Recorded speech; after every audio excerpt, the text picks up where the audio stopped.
Chi non ha mai sentito nominare la foresta amazzonica? È l'esempio perfetto di luogo misterioso, di natura selvaggia e di avventura adrenalinica. Ma la foresta amazzonica è prima di tutto la più grande foresta pluviale del mondo e attraversa 9 paesi, tra cui l'Ecuador. Viene chiamata il polmone verde della Terra perché produce una grande quantità di ossigeno e aiuta a regolare il clima globale. Qui abitano milioni di specie di piante e animali, molte delle quali non esistono in nessun'altra parte del pianeta. Ma non solo, perché l'Amazzonia è anche la casa di moltissime popolazioni che vivono in equilibrio con la natura da migliaia di anni. Oggi abbiamo deciso di avventurarci fino alla porta d'ingresso di questo mondo primordiale sconfinato. Lasciamo quindi le giornate di sole delle Ande ecuadoriane per andare a sudare nel caldo umido della regione amazzonica e come primo impatto direi succulento.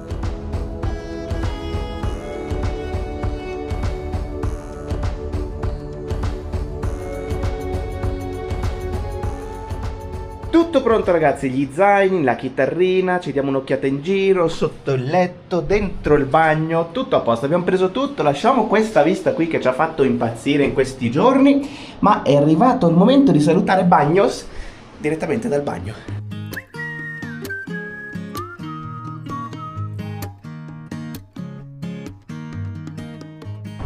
Guardalo lì tutto dietro i fili, il Tungurahua che ci saluta con un cappello di nuvole. Noi stamattina dovevamo andare a Puyo, era questo il programma in origine. Poi però abbiamo proprio cambiato colpo di scena stamattina. Abbiamo trovato quest'altra cittadina che è un po' più lontana, saranno 2-3 ore a seconda della strada, e si chiama Tena. Ora stiamo andando a prendere un autobus sulla strada principale, ecco lì dove passano. La cosa bella in Ecuador è che si fermano sempre, quindi non c'è per forza la fermata obbligatoria dove devi andare, ma semplicemente ti metti all'autostrada e si fermerà sicuramente qualche autobus. Eccolo che si è fermato. Va a Tena! Tena! Perfetto. Grazie. Ho chiesto il prezzo, ho detto fino a Puyo 2,50 a testa, invece per arrivare a Tena $15, cioè c'è un prezzo un po' che non ci convince per niente, quindi magari scendiamo a Puyo e poi ne troviamo un altro per arrivare a Tena. Tanto qua siamo un po' bloccati nel traffico perché c'è un bel po' di casino. Per fortuna c'è il pianeta delle scimmie, bel film che ci può sollazzare. Non c'è l'audio, non si sente neanche l'audio.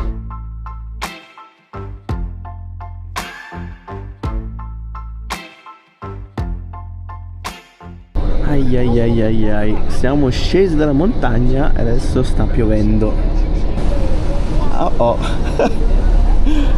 Ai, siamo dentro la nuvola. Altro cambio di programma ragazzi, alla fine ci abbiamo messo una vita per arrivare e siamo arrivati a Puyo. Era comunque sulla lista, quindi ci fermiamo qua un attimo e poi arriveremo a Tena domani. Questo è il cestinetto di questa stanza d'hotel che abbiamo trovato al volo, al volissimo, per $13 proprio al terminal della stazione, quindi molto comodo. La vista è diversa. È un pochino diversa. Un pochino sì. Rispetto a stamattina, però va bene, il tempo è un po' così, tutto nuvoloso, e abbiamo detto vabbè ci fermiamo qui così vediamo un po' questa città prima di proseguire poi, anche perché appunto ci abbiamo messo più di 2 ore e mezza, una vita. Io non è che sia proprio informissima, se avete visto il video precedente già sapete tutto. E quindi abbiamo detto prendiamocela con molta calma. Sì, c'è tutto il tempo. Esatto, ci fermiamo qui e poi domani proseguiamo per le altre 2 ore in teoria, che però a questo punto potrebbero anche diventare 4. Infatti, visto quanto ci abbiamo messo ad arrivare qui. Ci sono delle belle mucche là dietro, molto carine. Sembrano le Alpi, no? Sembrano le Alpi, sì, con la chitarrina appoggiata qui. In Amazzonia c'è il quadro delle Alpi, mi piace questo. C'è il quadro delle Alpi. Comunque ragazzi, il bagno è bellissimo, sono entrato prima. Che spettacolo, guarda qua. Ma che roba. Insomma, dai. Sa di pulito, è un vecchiotto, molto. ma pulito. Questa è la doccia, un po' aperta da questo lato. Very nice, very nice. Walk-in, è tutto aperto. Da tutti i lati.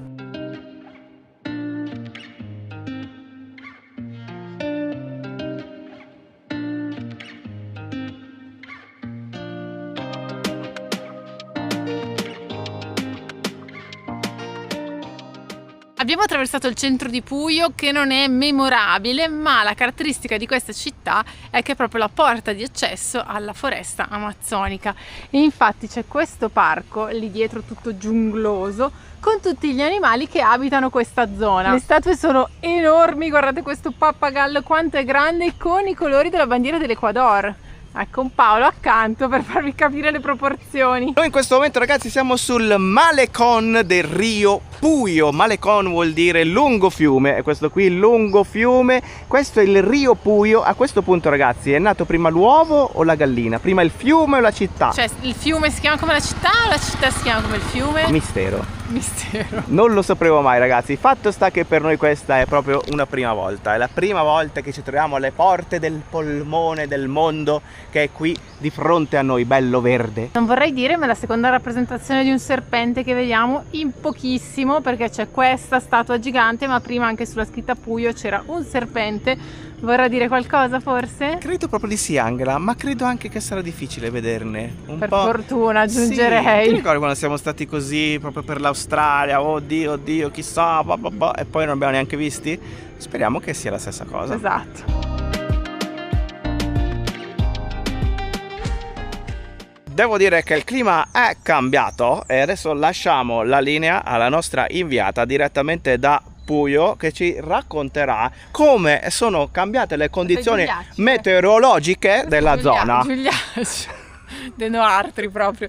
Tanto torna, si impossessa di Paolo, deve dire queste informazioni. Comunque, Puyo deriva dal Quichua Puyu, che significa nuvole o nebbia, e ce ne siamo accorti subito perché arrivando qui abbiamo attraversato proprio una perturbazione. o anche delle nuvole, pioggia. E è tipico di tutta la regione tutto l'anno, nel senso che piove ogni giorno, anche rapidamente poi smette, come è successo oggi, e si crea appunto questa umidità, una temperatura che va tra i 20 e i 24 gradi, sempre costante, si sente, sì. Non eravamo più abituati perché siamo sempre stati al fresco. Col coltello.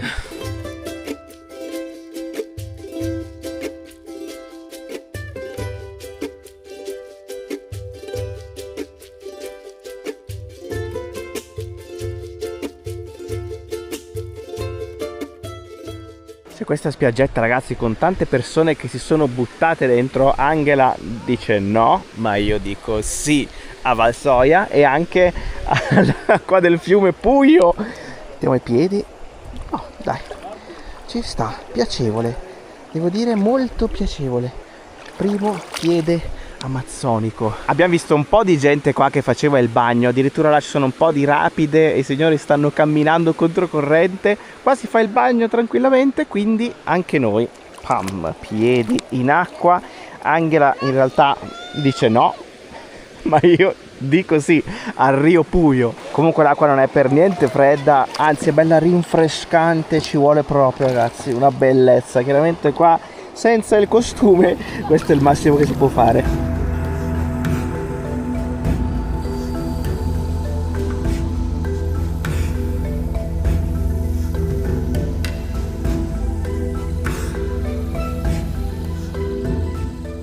Grande scoperta questo sentiero che parte in pratica dal centro di Puyo e ti fa passare in questa che è la vegetazione tipica della foresta amazzonica. Segue tutto il corso del fiume, quindi si può camminare per un po' di chilometri e in pratica è come se fosse un parco cittadino, solo che invece di esserci i pini e le altalene c'è questa vegetazione davvero diversa.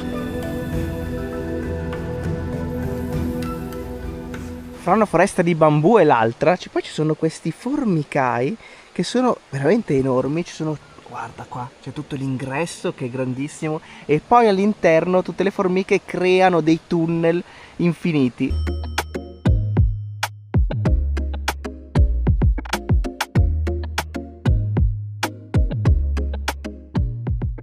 Questa piccola piazzetta sorge proprio vicino al fiume Puyo, lì dietro c'è proprio la scritta Puyo bella colorata e Ciudad Canela, ma poi ci torniamo. Qua invece abbiamo questa statua con 7 signore differenti che rappresentano le 7 etnie che vivono proprio in questa zona. Ciudad Canela, cioè città cannella, è il soprannome che è stato dato a Puyo perché quando gli spagnoli sono arrivati qui cercavano una zona in cui si coltivassero le spezie e hanno trovato proprio qui a Puyo una coltivazione di cannella che era qui dall'epoca precolombiana e quindi diedero questo soprannome. In realtà oggi non è più così, nel senso che la coltivazione di cannella non è più un elemento fondamentale per la città, che però ha una caratteristica importante che è la sua multiculturalità. Abbiamo accennato prima con la statua delle 7 signore lì in mezzo, perché appunto vivono qui in questa zona ben 7 etnie diverse. Ognuna di queste etnie ha la sua cultura, la sua lingua, la sua tradizione e tutte insieme contribuiscono a creare quella che è l'identità della regione amazzonica.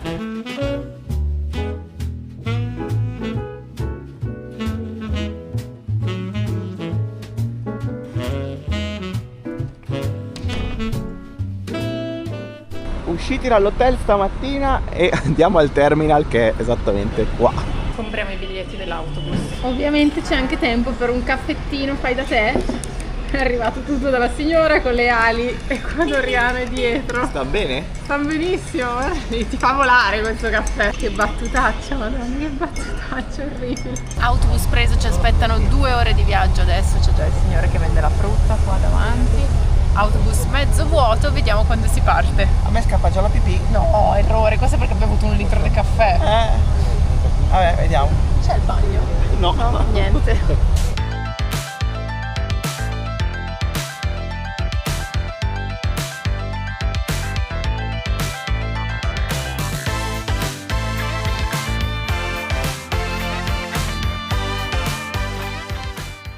Che calor! Bellissimo! Che calor ragazzi, mamma mia. Ok, nuova stagione, nuovo posto. Cerchiamo un posto dove dormire. Intanto c'ho la cosa attaccata così, tracolla. E Tena, siamo finalmente a Tena. Bel posticino ragazzi, bello vivo, devo dire la verità. Molto bene, ottime sensazioni appena arrivati qui.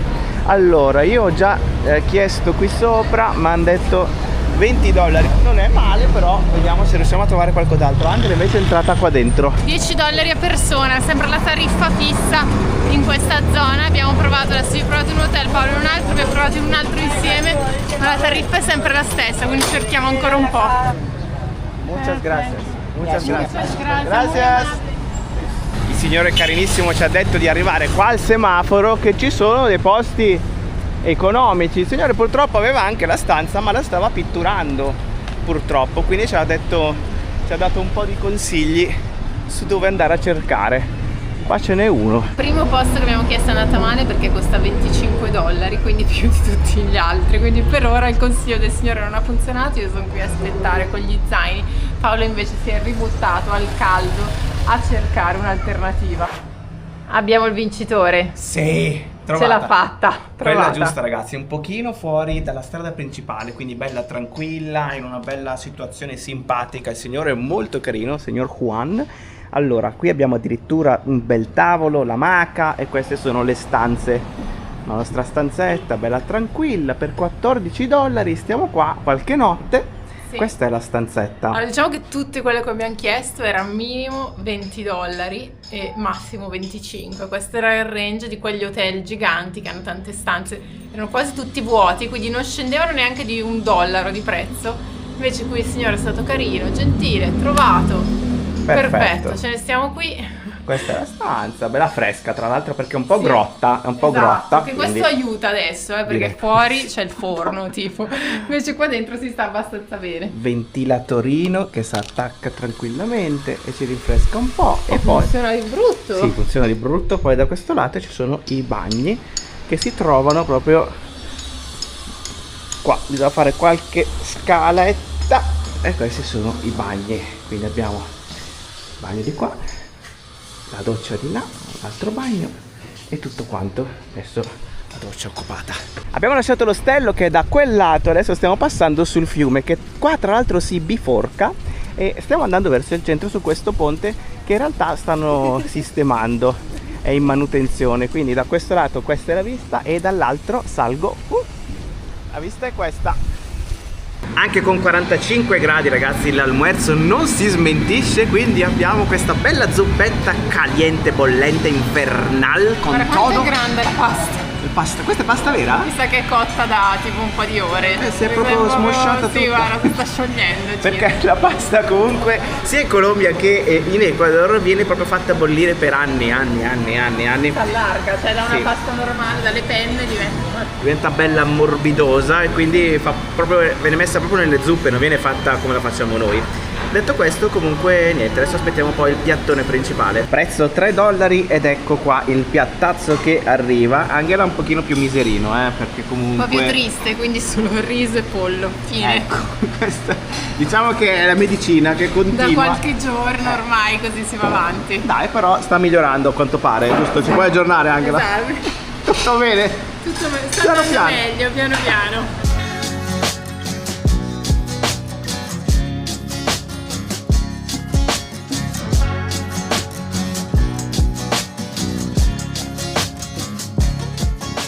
Questa è la piazza principale di Tena, abbiamo queste 3 statue con una signora che sta facendo le coccole a un topastro. Sicuramente, guarda. Sì, sta facendo. Che altro che statua è questa? Cioè, se statua lei aveva un della coltello signora in mano è bruttissima perché sta facendo vedere che uccide un topo. C'è il signore lì che sta sputacchiando attraverso il bastone. Sì, sta cerbottando. E invece un ragazzino lì senza un braccio che sta fermo lì. Vabbè. O non la capiamo noi, c'è un significato che noi non capiamo, però da vedere insomma. Ecco, devo dire che questa è una delle piazze decisamente meno belle del Sud America fino ad ora. Sì, possiamo confermarlo. ¿Qué è la Huatusa? La Huatusa es un tipo como más o menos es como la guanta.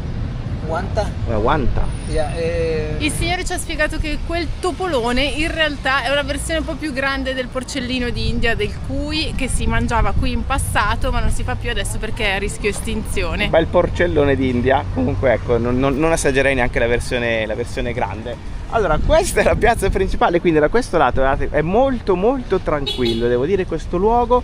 In questo momento poi è tutto chiuso perché siamo in pratica dopo pranzo, quindi tutto si chiude un po' come succede spesso, e da questo lato c'è la via principale che va verso il mercato. Guardate che bravo mio marito, che stamattina mi aspetta lì sotto e mi ha già preparato il caffè.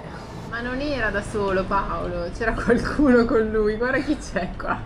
Sto cagnolino che vuole che gli lanciamo la pallina. Ancora. Me la riporta sempre. Mamma che schifo. Mamma che schifo. Tutta sbatta. E niente, ancora qua. È un cane da riporto però, devo dire. Ci siamo catapultati ragazzi a Puerto Misahuayi. Credo che sia così, se non sbaglio il nome. Dovrebbe, è un po' complicato come nome questo, è un po' più difficile. Un paesino in mezzo alla foresta amazzonica che è da quel lato. Quindi questo è il piccolo centro del paese. Qua c'è una statua con delle scimmie finte. C'è anche lo scimmiazzo enorme qui in mezzo. Dovrebbero in realtà esserci anche le scimmie vere. Infatti ci sono diversi cartelli che dicono di non dare da mangiare alle scimmie da questo lato. Quindi noi ci aspettavamo di vedere un po' di scimmie qua attaccate sugli alberi. In realtà non c'è nessuno, al momento non sono presenti. Qua ci sono i cartelli, ma mancano le scimmie vere. Alle scimmie non possiamo dar da mangiare, ma a noi stessi sì. Che roba! E qui ci siamo presi questa girella con tutti i canditi, guarda che roba! Vado? Vai, Attacco? mordi. Sì, guarda che è Attacco? metà per uno però, quindi... Com'è? Non è freschissima? Però bello. In effetti non potrei immaginarmi un souvenir migliore di un serpente, anzi un cuscino a forma di serpente. Aiuto!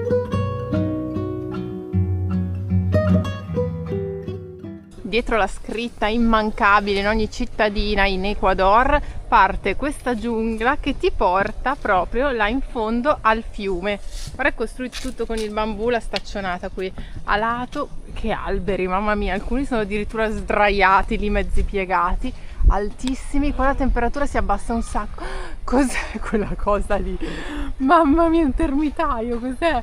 È gigantesco! Una spiaggia immensa ragazzi, questa enorme spiaggia è a cavallo tra due fiumi, il Rio Misahuayi da questo lato e il Rio Napo dall'altro. Ragazzi, questa è l'immagine proprio di Amazzonia o Amazonia, quindi il fiume marrone che scorre qua in mezzo alla foresta, in mezzo alla giungla. Si vede proprio la differenza tra la parte finale lì in fondo dove ci sono tutte le rapide del fiume che scorre velocissimo là in fondo, infatti si va a schiantare contro quella roccia là in fondo, e qua invece che è tutto molto più calmo. Resta parecchio marron, devo dire, credo che ci sia un po' di terra e fango dentro. Ecco, lui si butta, e questo in teoria è il balneario, cioè vengono qua le persone a farsi il bagno perché qui non c'è la corrente tranne là in fondo.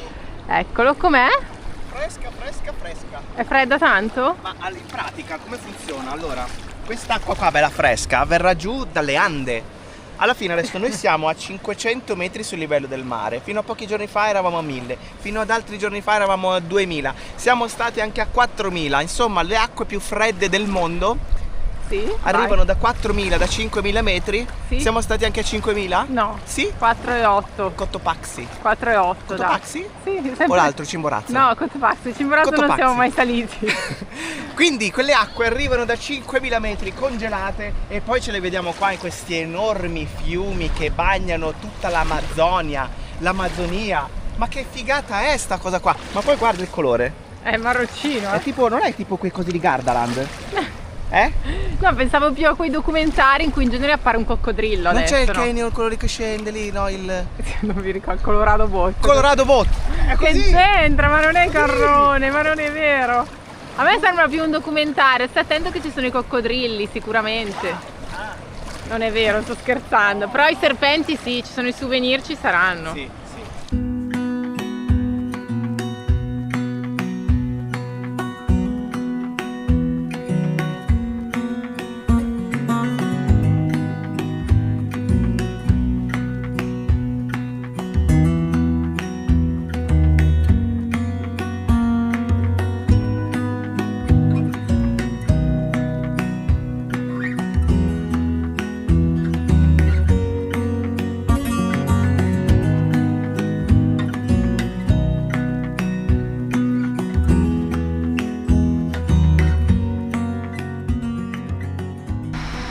A unire le due sponde in teoria ci sarebbe un ponte che però stanno costruendo proprio in questo momento e quindi in alternativa c'è questa cosa diabolica, definirei. È una gabbietta. C'è una gabbietta che va avanti e indietro trainata da queste funi di metallo. Qui siamo proprio alla partenza e quindi vedi, si sente il motore che sta lavorando lì, lì il c'è il ragazzo che lo ragazzuolo. aziona. E arriva la gabbietta. Il ragazzo mi ha detto che c'è pochissima gasolina oggi, quindi poca benzina. Farà soltanto un viaggio per andare e uno per tornare. È gratuito, è un servizio per i ragazzi, i bambini che vanno a scuola da questo lato e quindi adesso tornano gratuitamente dall'altro lato. Noi eviteremo, diciamo, non so. Finita la benzina, non vorrei finisse proprio mentre siamo a Certo. metà del viaggio, sai. Sai. Intanto è arrivata la gabbietta. Credo che siano tra gli ultimi studenti che adesso tornano dall'altro lato. In realtà si può sedere massimo in 4, infatti sono in 4. Ripartito piano piano, adesso va dall'altro lato. Molto carina la gabbietta del signore che è proprio lì dentro. Via, adesso vanno velocemente. Qui c'è il cartello con tutte le informazioni. Quello che abbiamo appena visto è una tarabita, che è praticamente una rodimentale funivia, come la vogliamo chiamare? Sì, un cabinovia. mezzo, una cabinovia. Che serve proprio in questa zona, si usa spesso in questa regione per attraversare i fiumi, quindi andare da una sponda all'altra, perché i fiumi molto spesso hanno delle correnti molto forti, quindi anche in barca è difficile attraversarli, poi così si può trasportare molta merce da un lato all'altro del fiume. Questa è stata costruita tra il 2019 e il 2023, 4 persone al massimo, 300 kg, costo circa $50.000. Queste sono le imbarcazioni tradizionali, quindi strette e lunghe, che vengono utilizzate sia per spostarsi proprio sul fiume da una zona all'altra, quando ad esempio finiscono la benzina per la tarabita e quindi bisogna attraversare il fiume, si può fare con queste barche, oppure proprio per raggiungere diversi villaggi che ci sono lungo il fiume, ma anche per fare dei tour turistici, quindi si può partire da qui. Come vedete però la maggior parte in questo momento sono qui, o comunque viaggiano con pochissime persone, perché la maggior parte della gente viene qui a fare turismo soprattutto nel weekend, quindi in settimana è super tranquillo.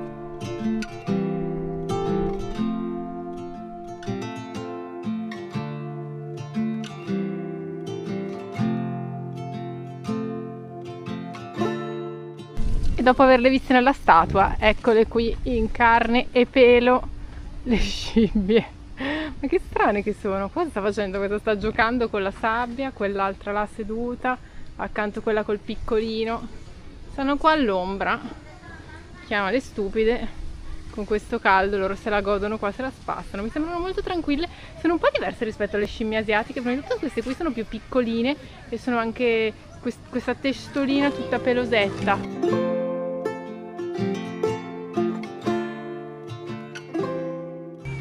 Eccole qua che si arrampicano e giocano con la corda, guarda questa, come se la gode sulla corda.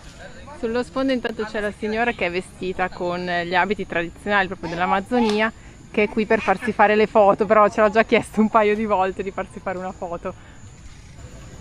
Guarda questa come si diverte. Sembra un bambino che gioca con la corda. Guardate anche com'è arricciata la coda. Fa un ricciolo perfetto, guarda, sia una che l'altra, la grande e la piccolina. Angela intanto sta soffrendo, che strano, beccano solo te. Mi hanno mangiato! Sono i Che papadaci, strano. ce l'avevano detto i nostri amici, stare attenti che in Amazzonia ci sono i papadaci, che non li vedi, Ma beccano ma solo beccano Angela. solo me. Ma guarda che Boh, magari anche a me, dai, No, però torniamo, non sento vedi niente. che anche tu avrai tutte le punturine, guarda. Sarà per il pelo, vedi che essere villosi ogni tanto è una cosa positiva, Quante Angela. ne ho io? Fatti crescere un po' il pelo anche tu, scusami, se vuoi avere meno Ah, problemi. Dici che è quello? Ah sì, Non lo so, vedremo. Hai visto che bambù c'è dall'altra parte? che bambù, guarda qua. Bergamasco. Enorme ragazzi, enorme. Ma come funzionano i bambù? Crescono tutti tutti vicini in una zona? Cioè qua sono a migliaia. Quello che stiamo facendo noi ragazzi è in realtà un assaggio. Non parlo tanto dal punto di vista culinario, sapete quali non ce li facciamo mancare mai, ma in questo caso è un assaggio diverso, nel senso che stiamo proprio iniziando a scoprire un po' quello che è questa regione, perché stiamo raggiungendo queste zone tutte coi mezzi pubblici e ovviamente per addentrarsi di più all'interno della foresta amazzonica è necessario fare dei tour che durano anche diversi giorni. Qui in Ecuador è un po' così, quindi siamo adesso in questa regione che è la regione più a est, la regione orientale proprio del paese, e da qui inizia in realtà tutto quello che è la giungla e la foresta amazzonica. Noi però abbiamo deciso in questo caso di fare appunto solo questo inizio, diciamo, di avvicinarci così, perché la vera esperienza amazzonica abbiamo deciso di farla più avanti in un altro contesto, quindi torneremo ancora a rivedere paesaggi simili a questo, ma in questa volta in una forma diversa. Oggi ragazzi, visto che siamo arrivati in Amazzonia, vogliamo assaggiare assolutamente un po' di comida tipica del luogo e abbiamo trovato questo bel posticino. Si chiama appunto Comida Tipica Rosita e qua fuori abbiamo un po' di leccornie. Allora, qui abbiamo la tilapia, cioè un pesce di fiume, il pollo. Noi abbiamo preso uno di pollo e uno di pesce. Adesso vediamo che cosa arriva, dovrebbe arrivare un bel po' di roba, vedo da qua. Ma c'è anche un altro piatto tipico che potremmo anche assaggiare, ma eviteremo di assaggiare. E questo è un po' il bagarozzo. Sì, esatto, si può mangiare anche crudo, cioè vivo, nel senso che lo mangi, gli stacchi la testa perché sennò ti morde e poi lo mangi, sono le larve degli alberi. Oppure credo che le facciano cotte perché vedo che sono vicino alla piastra, però non ho ancora visto nessuno prenderle. No, nessuno le prende, quindi noi seguiamo il volere popolare. Esatto, direi di sì, stiamo un po' più sul classico. I signori del posto vedo che stanno mangiando direttamente con le mani, quindi non si usano forchette, vedo che le signore fanno così. Hai capito? Allora, in pratica il pollo viene con la zuppetta, poi c'è tutto questo bel piattone, un sacco di verdure. Questa qua sembra buona. Questa è la yucca, no? La yucca, buonissima, Patatona dolce. sempre buonissima. Poi qua cosa abbiamo? Un pesce intero. Enorme ragazzi, mi guarda questo pescione anche qua con la yucca. Questa è la tilapia, che credo sia un pesce di fiume, no? Un pesce di fiume qua della zona. E niente, ci buttiamo in questi assaggi un po' diversi oggi. Ammazza ragazzi, questo è un pesce da record, questa è una lisca. Bisogna stare veramente attenti perché se ti becchi una di queste lische, cioè sono Diciamo dolori. che la trovi prima perché è talmente grande che è un osso in pratica. Comunque non me l'aspettavo, pur essendo un pesce di fiume, è molto molto buono, molto buono, ma bisogna stare attenti veramente. Ah, ecco ragazzi, c'è chi si mangia lo spiedino. La bimba si mangia lo spiedino. È mio. Come era felice! Lo spiedino di larve. Di larvazze. La bambina ha ordinato un altro spiedino, ancora le larve si stanno muovendo lì sul fuoco. Ma sentiamo continuamente la bambina che fa Non ho mai sentito un bambino essere così felice di mangiare qualcosa. O sono veramente buonissimi, cioè, credo che siano deliziosi proprio, quasi mi viene no. No, no, così, si passa così. subito.